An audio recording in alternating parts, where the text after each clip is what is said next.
goes it, Q fam. All right, I've got another little coffee table. This one here, the plan is we're going to knock the tiles out and we're going to fill it with the black resin. Tidy up this pine edging, tidy up the pine legs. It's very sturdy. Most of the weight I think is coming from the the tiles that are in the top. I don't know where it's come from. I don't know where it's made.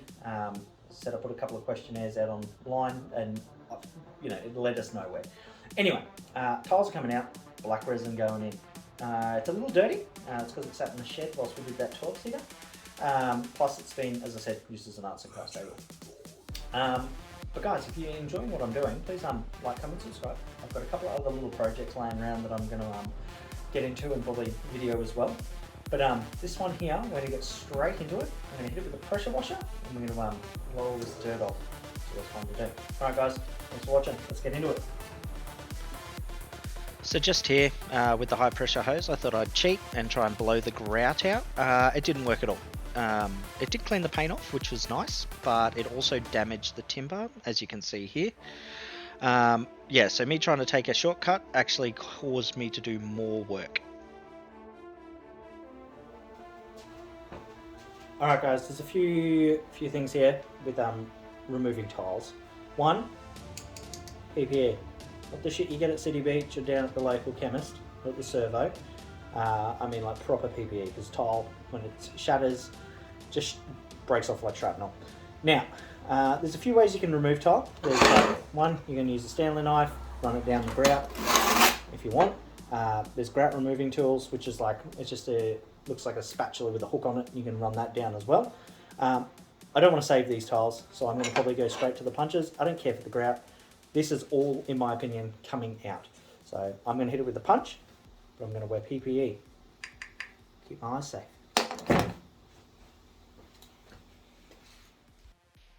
So once the high pressure hose didn't work, I went to town on the table with the cold chisel. Downfall, it did damage that corner and did damage the base a bit, so I did have to do a little more patching and repairing. But other than that, it made short work of it. Popped them out really easy.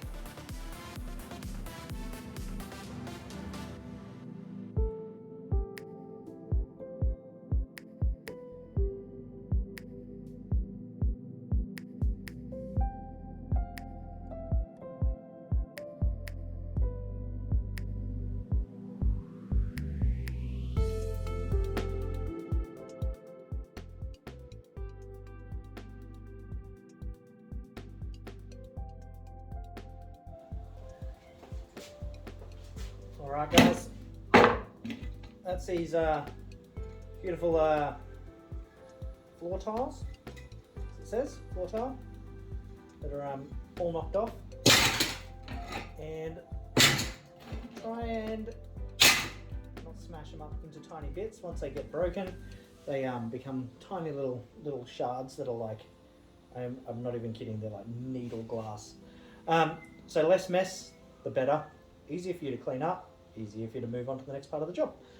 Alright, it's all come up pretty easily. I did break the edging here where they join, the 45-degree joints, but that's easily fixed. That just needs another nail jammed in there and a bit of glue. What I'm going to do now is knock all the grout off, clean this up, and then see what type of base we've got to work with. We're putting the resin on. As I said, keeping mess to a minimum. There's no need for those little glass shards to be shot all around the shed or smashed to pieces. Most of the tiles are whole and they're in the bin. Alright guys, let's get on to the next part. Alright guys, glue underneath. It just looks like it's a bunch of liquid nails all slapped underneath. You can use whatever you want. You can use spatulas, you can use razor blades, scrapers, whatever you want to use. Today I'm going to use the angle grinder because I can. Anyway, use whatever you want to clean this stuff up. Just be safe.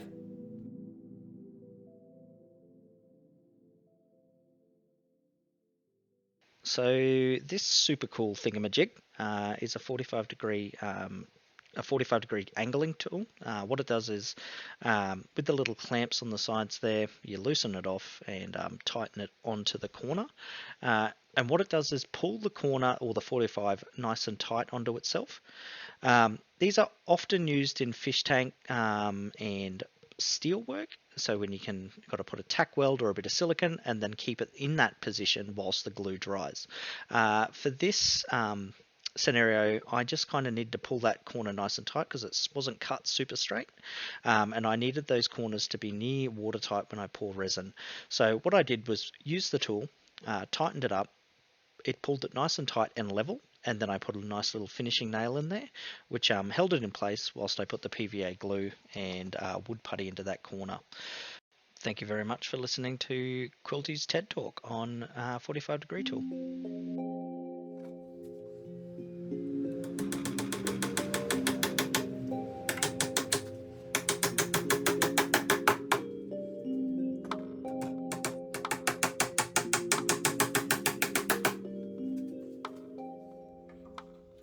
Now when I back these off, it's nice and smooth. As you can see, nice and level. This one was pushed down when I was hitting it with the hammer before, but it's all been pulled tighter now. So now I can putty it up, and it's kept together with the nail as well. So this is what I was saying early on with PVA glue and a bit of my wood putty. This is really good for corners that are under a lot of stress and strain that might move. It gives that corner a bit more elasticity.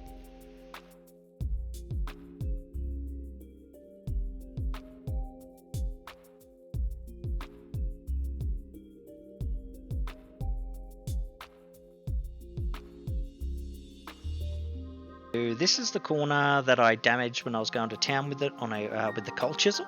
Anyway, I put the putty into it with the PVA glue. As you can see there, it's all holding nice and tight with that little nail, and after using the 45 degree tools. And then the top, we didn't need to go too crazy with the sanding this time because the black resin is going to hide most of the stuff that's underneath that.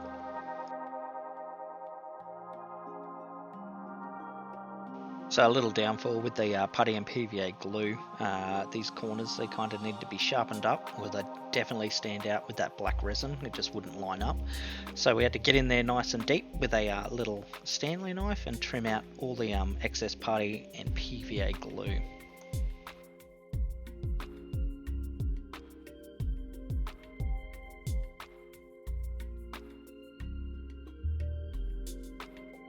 So once the top was all tightened up, braced and sanded, I moved on to the base. We hit it with an 80 grit first, and then I moved on to a 120. It cleaned up super easy. Pine's super fun to clean up, and as you can see, there's a beautiful grain hidden underneath that.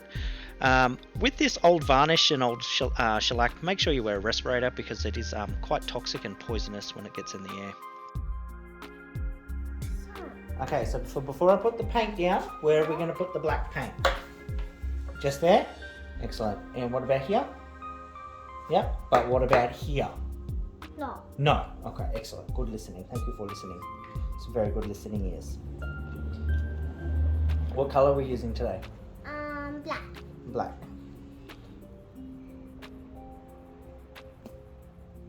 Okay. Daddy's going to have some.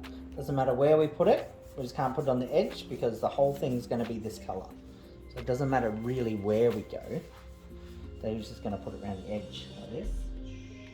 As you can see, I've recruited my daughter as my little trade assistant down in the shed. She enjoys painting, I do not. I set out some little rules like don't put the paint on the edge, which she did really well. If anybody got paint everywhere, it was me. I managed to get it from breakfast to arsehole over everything, all over the edges. But she managed to keep it exactly where I said to keep it, and then I just fixed it all up with a big roller at the end to hide all the little mistakes.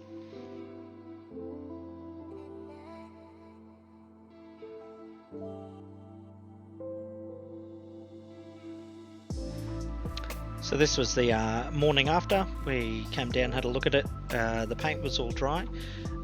This is me using my amazing videography, zooming in and out. Pretty sure I turned this one into a TikTok.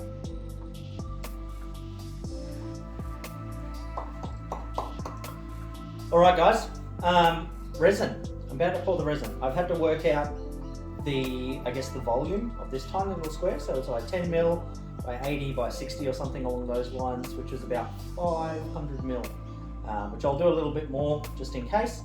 But that's to ensure that this full thing gets filled all the way to the top of this. I can't foresee any issues. There probably will be issues. It'll probably pour off. I've tried to level the table the best I can, so when it does get to that height, it doesn't all pull up in one corner. But I'm going to be playing that by ear. Other than that, the table's come along really nicely. I'm happy where it's at. And I'll tell you at the end, there's a little thing that I found out about the table, a bit of history of the table that's made it a little more special. Anyway guys, I'm going to get straight into mixing this resin up now, and then I'll mix it with the black, and then we'll pour it in. Alright, getting into it.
As amazing and beautiful this high gloss resin was, the camera just was really struggling to focus and like stay focused on that mirrored finish. It also made it really hard for me to eye where the resin volume was and where it was moving around on the top of the table.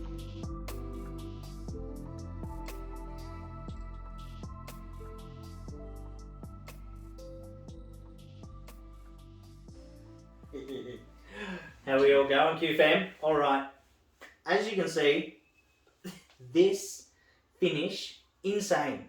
I did not expect that to come out like that. Working with resin, black resin, with a high gloss finish, insane. It was so hard to judge the depth than when I was pouring. Now, when I said I thought it was going to be 500 milliliters to fill this, I was wrong. It was 5 liters. So there was a lot more resin. That first little pour I did, I was like, that's not enough. Yeah, about 4 liters, 4 and a bit liters later, this is where we got.